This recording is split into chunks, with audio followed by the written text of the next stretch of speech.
விஜயநகர பேரரசின் புகழ் பெற்ற நகைச்சுவை மேதையான தெனாலிராமன் இளமையில் வறுமையில் வாடினார்.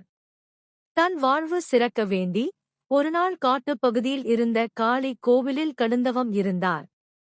அவரது பக்திக்கு மனமிறங்கிய காளிதேவி நள்ளிரவில் தன் 1000 தலைகளுடன் கூடிய உக்கிரமான வடிவில் அவருக்கு காட்சியளித்தாள். அனைவரும் அச்சத்தில் உறைந்து போகும் அந்த கோரத் தோற்றத்தை பார்த்த தெனாலிராமன் சற்றும் பயப்படாமல் சிரிக்கத் தொடங்கினார். என்னை பார்த்து ஏன் சிரிக்கிறாய் என்று காளிதேவி உக்கிரமாகக் கேட்டாள். தெனாலிராமன், தாயே, உம்முடைய ஒரே ஒரு தலைக்கு சளி பிடித்தாலே சிரமப்படுவோம். ஆனால் உமக்குள்ள இந்த 1000 தலைகளுக்கும் ஒரே நேரத்தில் சளி பிடித்தால் நீங்கள் எப்படிச் சிரமப்படுவீர்கள்? அத்தனை தலைகளையும் துடைத்து சமாளிப்பது எவ்வளவு பெரிய வேடிக்கையான வேலை என்று எண்ணி சிரித்தேன் என்று பணிவுடன் பதிலளித்தார். தெனாலிராமனின் இந்த நகைச்சுவை உணர்வும் அசாத்தியமான துணிச்சலும் காளிதேவிக்கு அளவு கடந்த மகிழ்ச்சியை அளித்தது.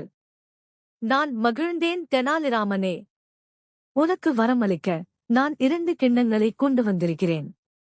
முதலாவது கிண்ணத்தில் உலகை ஆளும் அறிவும் விவேகமும் நிறைந்துள்ளது. 2வது கிண்ணத்தில் நிலைத்த செல்வமும் அதிர்ஷ்டமும் நிறைந்துள்ளது. இந்த 2இல் நீ ஏதேனும் ஒரு கிண்ணத்தை மட்டுமே தேர்ந்தெடுக்க முடியும். நீ எதைத் தேர்ந்தெடுக்கிறாய் என்று காளிதேவி கேட்டாள்.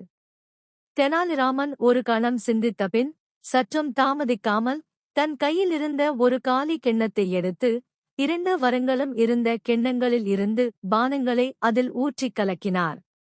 பின்னர் கலக்கப்பட்ட அந்த பானத்தை முழுவதுமாக ஒரே மூச்சில் குடித்துவிட்டார்.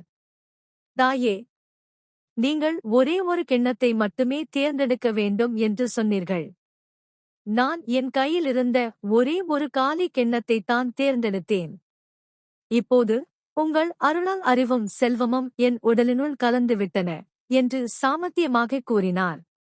தெனாலிராமனின் இத்தகைய சமயோசித புத்தியையும் வரம் கேட்கும் முறையையும் கண்ட காளிதேவி மனம் மகிழ்ந்து, நீ வெற்றி பெற்றாய்.